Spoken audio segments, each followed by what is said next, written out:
नमस्कार. योगभास्कर ॲस्ट्रो या ज्योतिष विषयक चॅनलमध्ये आपले सर्वांचे स्वागत आहे आणि आपण पाहत आहोत बुधाचे होणारे राशी परिवर्तन आणि त्याचा प्रत्येक राशीवर पडणारा गोचरीचा प्रभाव या शृंखलेचा दुसरा भाग. याच्या मागच्या भागामध्ये आपण मेष, वृषभ, मिथुन, कर्क, सिंह आणि कन्या या राशींवर बुधाचा होणारा गोचरीचा प्रभावाची चर्चा केली. आजच्या भागामध्ये आपण तुला, वृश्चिक, धनु, मकर, कुंभ आणि मीन या राशींवर बुधाचे गोचरीचे कोणते प्रभाव पडणार आहेत याविषयीची चर्चा करणार आहोत. दिनांक 27 फेब्रुवारी 2025 रोजी युवराज बुध आपली सध्याची कुंभ राशी सोडून मीन राशीत अर्थात आपल्या नीच राशीमध्ये प्रवेश करत आहे आणि येथे त्याचे वास्तव्य हे 7 मे 2025 पर्यंत असणार आहे. हा कालखंड फार मोठा म्हणजे एकंदरीत 69 दिवसांचा असणार आहे. साधारणतः बुध हा ग्रह 1 महिन्याच्या आतच आपले राशी परिवर्तन करत असतो, परंतु यावेळी मात्र त्याचा हा कालखंड बराच लांबलेला आहे. या कालखंडामध्ये दिनांक 15 मार्च 2025 रोजी हा बुध वक्री होणार आहे आणि हा त्याचा वक्रकाल दिनांक 7 एप्रिल 2025 पर्यंत असणार आहे. असा हा बुध प्रत्येक राशीसाठी कोणते राशीफळ घेऊन येत आहे याचा आज आपण दुसरा भाग पाहत आहोत. हे राशीफल आपल्या चंद्रराशीवर आधारित आहे. ज्यांना आपली चंद्ररास माहीत नाही अशांनी हे राशीफल आपल्या नामराशीनुसार पाहावे.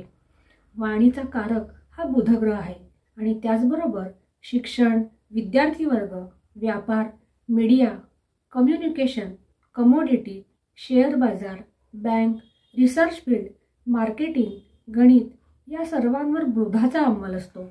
असा हा बुध आज तुळ राशीसाठी कोणते राशीफल घेऊन येत आहे याची आज सर्वप्रथम चर्चा करणार आहोत. तुळ राशीसाठी बुध हा ग्रह नवमेश आणि वेश असून तो 6ष्ठ भावातून आपले गोचरीचे भ्रमण करत आहे. तुमच्या स्वास्थ्याची काळजी घेण्याचे संकेत हा बुध तुम्हाला देत आहे. ज्यांना त्वचाजन्य विकार आहेत त्यांनी या कालखंडामध्ये स्वतःच्या स्वास्थ्याकडे दुर्लक्ष करू नये. आपल्या स्वास्थ्याची काळजी घेणे हे तुमच्यासाठी महत्त्वाचे असणार आहे. आर्थिक स्थिती सुद्धा तुळ राशीसाठी हा बुध फारशी चांगली नसल्याचे दाखवत आहे. शत्रूंच्या कारवाया या कालखंडामध्ये वाढताना दिसून येत आहेत. अनावश्यक खर्च सुद्धा या कालखंडात जास्त होण्याची शक्यता ही दिसत आहे. तर प्रेमीजनांसाठी सुद्धा हा कालखंड फारशी अनुकूलता घेऊन येताना दिसत नाही. प्रत्येक काम समजून उमजून करणे हे तुळ राशीसाठी या कालखंडात अतिशय महत्त्वाचे असणार आहे. तुमचे बोलणे तुम्ही चांगले ठेवणे हे तुमच्यासाठी अत्यंत महत्त्वाचे असणार आहे. या कालखंडात काहींची जुनाट डोके वर काढण्याची सुद्धा शक्यता दिसून येत आहे आणि त्यामुळे व्यर्थ खर्च होण्याची सुद्धा शक्यता ही नाकारता येत नाही. हा कालखंड तुमच्यासाठी संघर्षाची स्थिती घेऊन येत आहे. कार्यक्षेत्रामध्ये सुद्धा सहकर्मींची सलोख्याने वागणे हे तुमच्यासाठी हिताचे असणार आहे आणि आपल्या आहारावर नियंत्रण ठेवणे हे सुद्धा तुमच्यासाठी गरजेचे असणार आहे आणि तुम्ही तुमचे सर्व निर्णय अतिशय सावधानतेने घेणे हे या कालखंडात तुमच्यासाठी महत्त्वाचे असणार आहे. आणि बुधाचे हे अशुभत्व कमी होण्यासाठी त्यांनी श्री गणेशाची उपासना करणे तुमच्यासाठी फायद्याचे असणार आहे. तर वृश्चिक राशीच्या जातकांसाठी बुधाचे हे गोचरीचे भ्रमण कोणते फळ घेऊन येत आहेत याची चर्चा आता करूया. वृश्चिक राशीसाठी बुध हा ग्रह अष्टमेश आणि लाभेश असून तो 5म भावातून आपले गोचरीचे भ्रमण करत आहे. वृश्चिक राशी सुद्धा हा कालखंड फारशी अनुकूलता दर्शवत नाही. प्रेमीजनांसाठी हा कालखंड फारशी अनुकूलता घेऊन येताना दिसत नाही. संततीची सुद्धा मतभेद होण्याची शक्यता हा कालखंड दाखवत आहे. या कालखंडामध्ये तुम्ही तुमचे निर्णय हे काळजीपूर्वक घेणे हे अत्यंत महत्त्वाचे आहे, कारण त्यामध्ये काही चुका किंवा त्रुटी होण्याची शक्यता सुद्धा हा बुध दर्शवत आहे. आर्थिक स्थिती ही सामान्य असलेली दिसून येत आहे आणि तुमच्या खर्चामध्ये हा बुध वाढ करतानाही दिसत आहे.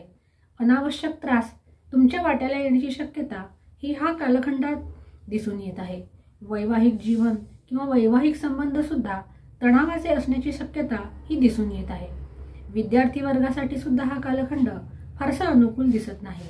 विद्यार्थ्यांचे लक्ष त्यांच्या अभ्यासात या कालखंडात लागताना दिसत नाही. त्यासाठी त्यांनी आपले मन एकाग्र करून अभ्यास करणे हे गरजेचे असणार आहे आणि त्यासाठी तुम्ही योग किंवा प्राणायाम यांचा आधार घेऊ शकतात. वरिष्ठांचा सहयोग मिळतानाही या कालखंडात वृश्चिक राशीसाठी दिसून येत नाही आणि म्हणून वृश्चिक राशींनी या कालखंडामध्ये श्री गणेशाची उपासना ही आवर्जून करावी। गणपतीला दुर्वा वाहणे, लाल फूल वाहणे तसेच कापराने गणपतीची आरती करणे हे तुमच्यासाठी फायदेशीर असणार आहे। तर धनुराशीच्या जातकांसाठी बुध हा ग्रह सप्तमेश आणि दशमेश आहे आणि चतुर्थ भावातून तो आपले गोचरीचे भ्रमण करत आहे। पारिवारिक जीवनामध्ये चढ उताराची स्थिती हा बुध घेऊन येत आहे। अनावश्यक खर्च देखील या काळामध्ये वाढलेले दिसून येत आहे। त्यासाठी तुम्ही तुमच्या खर्चावर नियंत्रण ठेवणे हे गरजेचे असणार आहे। या कालखंडामध्ये कोणालाही ऋण देऊ नये आणि ऋण घेऊही नये। प्रेमीजनांसाठी सुद्धा हा कालखंड फारसा अनुकूल दिसत नाही आणि प्रेमीजनांनी त्यांचे प्रेमीजन सांभाळण्यासाठी त्यांच्यात प्रामाणिकपणा हा अत्यंत महत्त्वाचा घटक या कालखंडात असणार आहे। पारिवारिक जीवन सुद्धा अस्थिर होण्याचे संकेत हा बुध घेऊन येत आहे आणि या कालखंडात तुम्हाला तुमच्या मातृचिंता सुद्धा सतावताना दिसत आहे। मानसिक आरोग्य जपणे हे धनुराशीसाठी या कालखंडात महत्त्वाचे असणार आहे आणि कोणतेही काम हे नियोजनपूर्वक करणे हे तुमच्यासाठी गरजेचे असणार आहे आणि मानसिक स्वास्थ्य जपण्यासाठी तुम्ही योग, प्राणायाम किंवा जपजाप्य यांचा आधार घेतल्यास तुम्हाला बुधाचे हे गोचरीचे भ्रमण सुसह्य होण्यास ही मदत मिळणार आहे आणि त्याचबरोबर श्री गणेशाची आराधना सुद्धा तुम्हाला फायदेशीर ठरणार आहे। तर मकर राशीसाठी बुध हा ग्रह षष्ठेश आणि नवमेश म्हणजे भाग्येश असून तो तृतीय भावातून आपले गोचरीचे भ्रमण करत आहे आणि भाग्यभावावर आपली दृष्टी टाकत आहे। ही स्थिती एक श्रेष्ठतम स्थिती मकर राशीसाठी म्हणता येणार आहे। आर्थिक स्थिती मजबूत करणारा हा कालखंड मकर राशीसाठी असणार आहे। तुमची क्षमता या कालखंडात वाढताना दिसून येत आहे। नवीन गुंतवणूक जर करणार असाल तर त्यासाठी सुद्धा हा कालखंड मकर राशीसाठी अनुकूल आहे। सामाजिक क्षेत्रामध्ये या काळात तुम्ही भाग घेऊ शकाल। धनागमन आणि धनसंचय असे दोन्ही मार्ग तुमच्यासाठी मोकळे होताना दिसत आहेत। प्रवास योग देखील येताना या कालखंडात तुम्हाला दिसत आहेत। प्रेमीजनांसाठी सुद्धा हा कालखंड अनुकूल असणार आहे आणि दाम्पत्य जीवन सुखद असलेले दिसून येत आहे। तुमच्या सामंजस्याने तुमच्या वैवाहिक जीवनातील प्रश्न हे सुटताना दिसत आहेत। प्रवास करणार असाल तर तो मात्र जपून करावा आणि या कालखंडामध्ये आपल्या आहारावर नियंत्रण ठेवावे।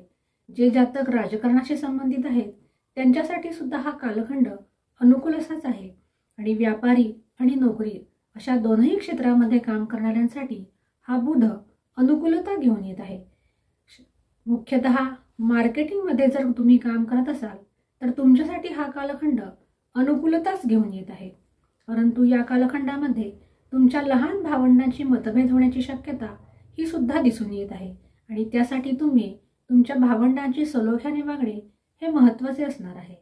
तर कुंभ राशीच्या जातकांसाठी बुध हा ग्रह पंचमेश आणि अष्टमेश आहे आणि तो द्वितीय भावातून आपले गोचरीचे भ्रमण करत आहे। थोडी चिंता करायला लावणारा असा हा कालखंड कुंभ राशीसाठी घेऊन येत आहे। पारिवारिक कलहामध्ये वाढ होताना दिसत आहे। इतरांची मदत या कालखंडात तुम्हाला मिळताना दिसत नाही। महत्त्वाचे जे काही निर्णय असतील ते काळजीपूर्वक घेणे हे तुमच्यासाठी गरजेचे असणार आहे। प्रेमीजनांसाठी सुद्धा हा कालखंड फारशी अनुकूलता दर्शवत नाही। अस्थिरता असण्याची शक्यता ही दर्शवत आहे। मोठी गुंतवणूक जर करणार असाल तर शक्यतो या कालखंडामध्ये ती करू नये। वैवाहिक जीवन हे सुद्धा मध्यम गतीचे असलेले दिसून येत आहे। विद्यार्थी वर्गासाठी सुद्धा हा बुध अनुकूलता घेऊन येत नाही। जे जातक स्थावर प्रॉपर्टी संबंधी काम करतात त्यांच्यासाठी हा कालखंड फारसा अनुकूल म्हणता येणार नाही। स्थावर प्रॉपर्टी संबंधी जर तुम्ही काही काम करणार असाल तर या कालखंडामध्ये शक्यतो ते न केलेलेच बरे। जे कन्सल्टिंग क्षेत्रामध्ये काम करतात त्यांना सुद्धा हा कालखंड त्रासाचे संकेत घेऊन येताना दिसत आहे। एकंदरीत कुंभ राशीसाठी सुद्धा बुधाचे हे गोचरीचे भ्रमण फारसे चांगले असलेले दिसून येत नाही आणि त्यासाठी कुंभ राशीच्या जातकांनी सुद्धा श्री गणेशाची उपासना करणे हे अत्यंत गरजेचे आहे। त्यामुळे बुधाचे हे गोचरीचे भ्रमण तुम्हाला अनुकूलता मिळण्यास मदत करणार आहे। तर मीन राशीच्या जातकांसाठी बुध हा ग्रह चतुर्थेश आणि सप्तमेश आहे आणि लग्नी तो गोचरीचे भ्रमण करत आहे। ही स्थिती तुमच्यासाठी चढ उतार निर्माण करणारी असणार आहे। कुठे ना कुठे हा त्रास तुम्हाला होताना दिसत आहे.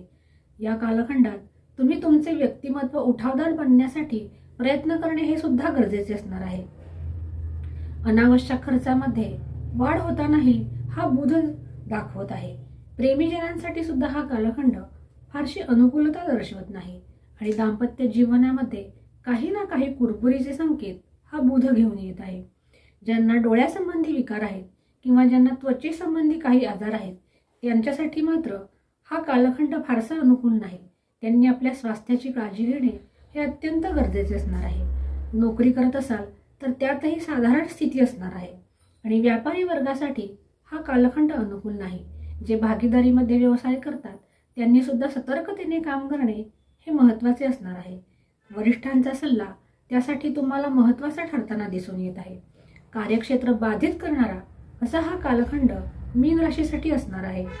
तुमचे या कालखंडामध्ये मानसिक आरोग्य जपणे हे सुद्धा महत्त्वाचे असणार आहे आणि त्यासाठी तुम्ही योग आणि प्राणायाम यांचा आधार घेतल्यास बुधाचे हे गोचरीचे भ्रमण तुम्हाला सुसह्य ठरण्यास ही मदत मिळणार आहे आणि त्याचबरोबर श्री गणेशाची आराधना ही सुद्धा तुमच्यासाठी फायदेशीर ठरणार आहे. अशा रीतीने आज आपण बुधाचे गोचरीचे भ्रमण आणि त्याचा प्रत्येक राशीवर पडणारा गोचरीचा प्रभाव याचा दुसरा भाग आज पूर्ण केला. अशाच प्रकारच्या नवनवीन ज्योतिषीय आणि धार्मिक विषयांच्या खात्रीशीर माहितीसाठी चॅनलला लाईक आणि सबस्क्राईब नक्की करा. आज आपण येथेच थांबूया. पुन्हा भेटूया एका नवीन ज्योतिषीय विषयासह. तोपर्यंत नमस्कार.